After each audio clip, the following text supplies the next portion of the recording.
Today, we're going to be talking about the video game MLB The Show 25.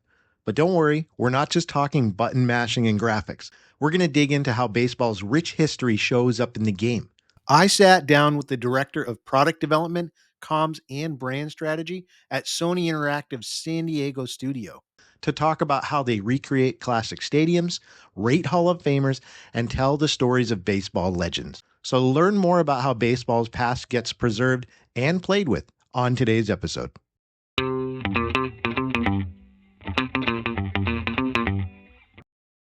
Hello, everybody, and welcome to another episode of Rounders, a history of baseball in America. I am your host, Jeff Lambert. I've been playing baseball video games since I was a kid, and for almost a decade, it's been one game in particular, MLB The Show. And recently, I've noticed the game has focused more and more on baseball history, from legendary players to parks to pivotal moments that you can even relive. So, what goes into that process of recreating those moments? I'm excited to get some insights into that by introducing our guest for today's show, Ramon Russell. Ramon is the Director of Product Development, Comms, and Brand Strategy at PlayStation. Ramon, thank you so much for coming on the show. Thank you so much for having us, Jeffrey. So, getting right into it, Ramon, talking about how you come to the decisions to be able to choose what goes into the game every year. Let's talk about this year, the show 25. This year's game has a lot of different features that prominently display historical content more than ever. What was the inspiration for expanding more and more into baseball history in this game? Well, I think, baseball is very unique because it has such a rich history. And I would argue that it has one of the richest history of all of the sports. And so if that's true, why not dive into it? And because video games are a participatory medium, we have this really amazing opportunity here to educate, enlighten, and inspire by digging into some of that rich history. And that's what we've been trying to do the last few releases. Can you walk us through how does your team go through and research and recreate some of these classic teams, the players and the stadiums that you include in each year's release? Depending on how old the stadium or when the player played, it can be very, very difficult or not as difficult. If it's someone that played not that recently ago, like a Derek Jeter, everything he did was recorded. Everything's in color. The stadium that he played in, we have tons of schematics, we have tons of blueprints, and it's a lot easier to recreate it. But when we start looking back at stadiums like Ebbets Field or an old Negro League stadium, it becomes a little bit more difficult. So we always start with our wonderful partnership with Major League Baseball and the Players Association, and we ask them like, "Hey, do you have information on this stadium or this individual?" And then we'll go to the Baseball Hall of Fame, and then it just goes from there and there. If it's a family member, like for an instance, for Cool Papa Bell or any of our Negro League players, we'll try to get in touch with the family. We'll reach into historical archives. Sometimes we'll be calling libraries in the city. So we look everywhere. And if all else fails, we just pull up Google and start searching on the internet. Do you find yourself bringing in independent historians and people who have studied the game in addition to working with Major League Baseball to try and get the facts right? Yes, 100%. And that, the biggest partnership we've had is with the Negro Leagues Baseball Museum and their president, Bob Kendrick. Because we always want to be very, very accurate. Unfortunately, when we're talking about the Negro Leagues, there's not a lot of film and photography that's available in some instances. So we really rely on the museum and Bob and the families to give us as much info as we can. And then sometimes we have to make really hard, educated guesses. Is there a particular era or feature from baseball's past that has been really challenging to bring into the game authentically? I know you mentioned the Polo Grounds. Any other ones come to mind where it was just a real challenge to put together? Oh, all of them. Any of the Negro League stadiums, Rupert Field, comes to mind.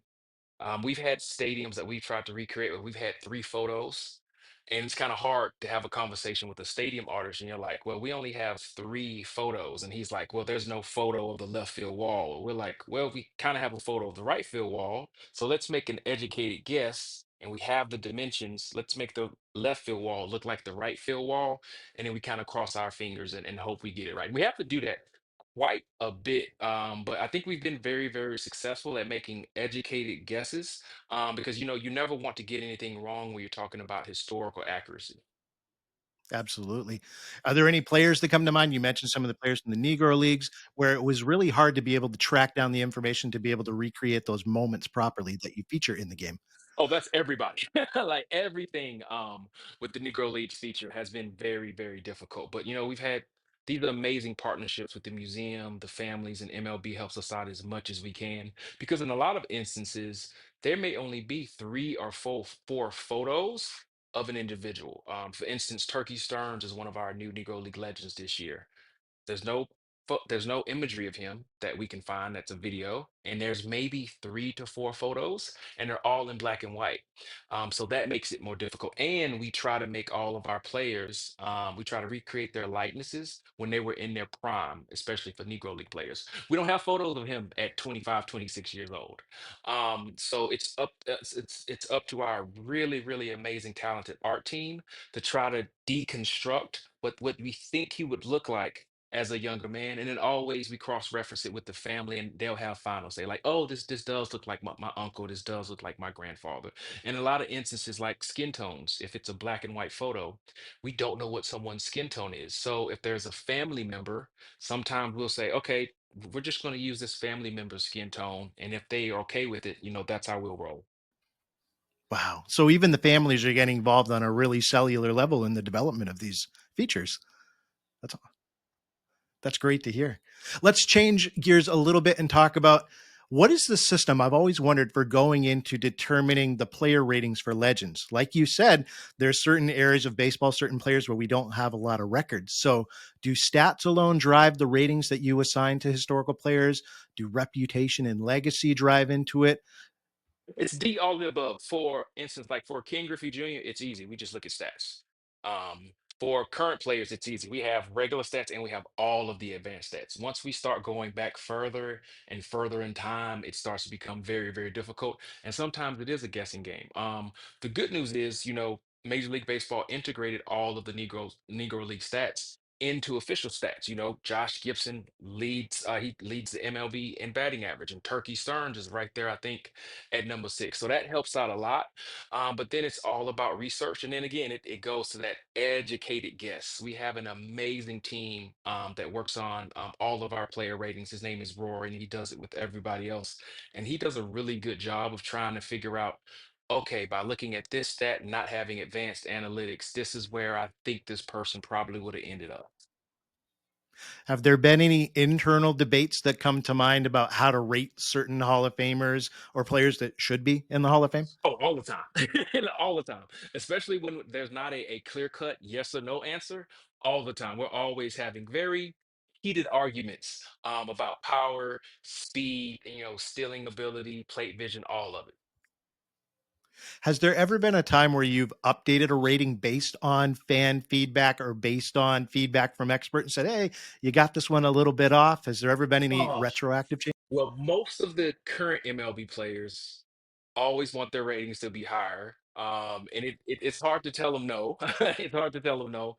But what we will always do, we'll always go back and take a secondary look. Because we're always trying to be accurate. And luckily for current players, there is so much data out there. It makes our job a little bit easier. And Rory and the team is always looking to make sure we can get everything as right as we can be. But we don't always get it wrong, but get it right because it is in fact a video game. For sure. And especially with the historical aspect, you may not have the players there to be able to talk to themselves. Yeah, 100%. Or we don't have the stats, or like maybe we're putting somebody in the game where we only have maybe 30 actual box scores, but they played three or 400 games. And so we're trying to extrapolate. If we only have 30 box scores, but they played, three or 400 games, like what does that look like? Do we project them out? Do we lower them? So it's always a little bit of an educated guessing game. How do you decide which historical players to spotlight every year? It's a not a science. We'll look at positional diversity, where we're light in previous years in a position. So let's say this year Carlos Beltran, cool Papa Bell. Norman Turkey Stearns were some of the legends that we wanted to include. Well, if they're all position players, then we're like, okay, the next three or four legends should probably need to be pitchers. And we're always trying to have some positional diversity, some diversity of players, and when they played, when they retired.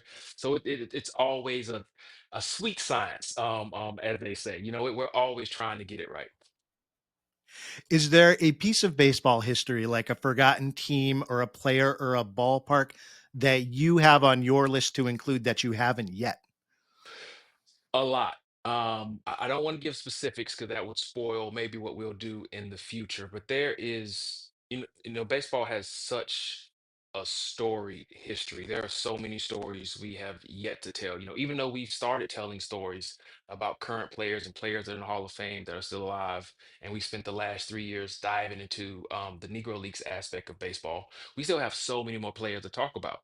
There's also Latin America's influence on baseball. We've yet to really dive into that. We've just scratched the surface of women's contributions in baseball. We added being able to create a female enrolled to the show last year. Last year, we also introduced Tony Stone, but we still have some other Negro League women that we need to talk about. We have some other women that were really, really important to the story of baseball that we need to talk about. So the world's kind of our oyster, and so there's a ton of content that we can dive into, and hopefully we'll be able to do that in the future. Just to pivot off a little bit, there was the announcement recently, I think last week, about the creation of a women's professional baseball league that was going to go live in 2026. Do you foresee us getting to the point where the show would feature different leagues besides the MLB to be able to give the experience of different genders or different countries? I'd certainly hope so. I mean, anything that's happening in real life, we want to replicate because we are an officially licensed Major League Baseball game. So 100%. Very good. What role do fans have with suggestions or feedback? What role do they play in shaping the historical content that you bring to the game? You talked about historians, partnerships with the MLB, the Baseball Hall of Fame. Did the fans get any input into this? Oh, yes, all the time. Fans are very good at letting you know what they like, but they're very, very good at letting you know what they don't like. So they help us out in a tremendous amount of ways, and we really value their feedback. They screamed for us to add Josh Gibson to the game last year, so we did. Last year they also screamed, "Hey, next year, like we need to see Cool Papa Bell. Cool Papa Bell's in the game." They were asking for Carlos Beltran to come back.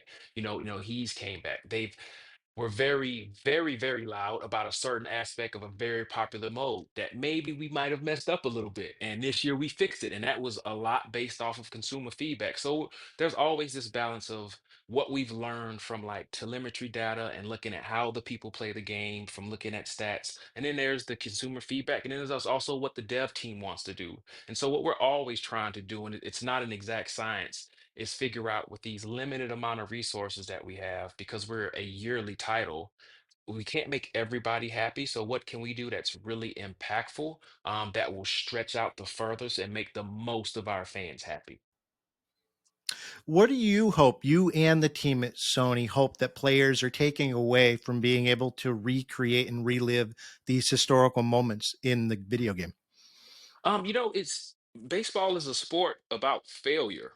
And I think it's one, it's really difficult to make a video game that's about failure because baseball is a sport of failure and it's the ultimate team sport. And so anytime we can showcase that in a fun way, we try to do it. Baseball has such a rich history that's really tied into American history. So that's why finally integrating the Negro Leagues into the game was such a big deal for us. So we're always trying to do it, but do it in a way that works for a participatory medium in the video game. Because at the end of the day, kids and grown-ups, they're picking up the controller because they want to hit strikeouts and hit home runs. So we have to find that right balance there. What do your internal metrics tell you about play usage of the historical aspects, the legends options? Are people taking to those? Has it become a popular feature in the game? Yes, 100%. It's been like one of our most highly tested modes. The numbers have been off the chart for everybody who's ever engaged in the mode, and that makes us very, very happy. But it's not for everyone. We have some players that only play Road to the Show. We have some players that will buy the game and they will play one game in franchise mode every day until the next game comes out, and they won't touch anything else. And then have some other fans that only play Diamond Dynasty. So it behooves us to try to improve the game in all areas every single year to make everybody happy. Now, for you, Ramon, if you could add one time travel scenario to the game, any two teams from any era squaring off, Ooh, who's playing and what's it? ooh, that's a good question. I would love to see any of that historic Yankee squad um, against last year's Dodgers team. I'd like to see that, or any of those.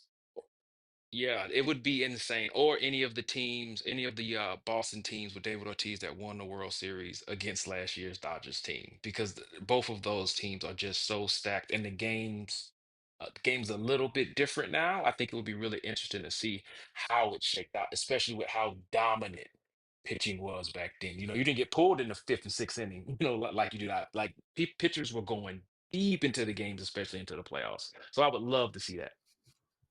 Great points.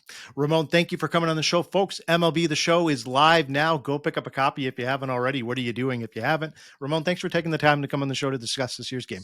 No problem. Thank you so much for having me.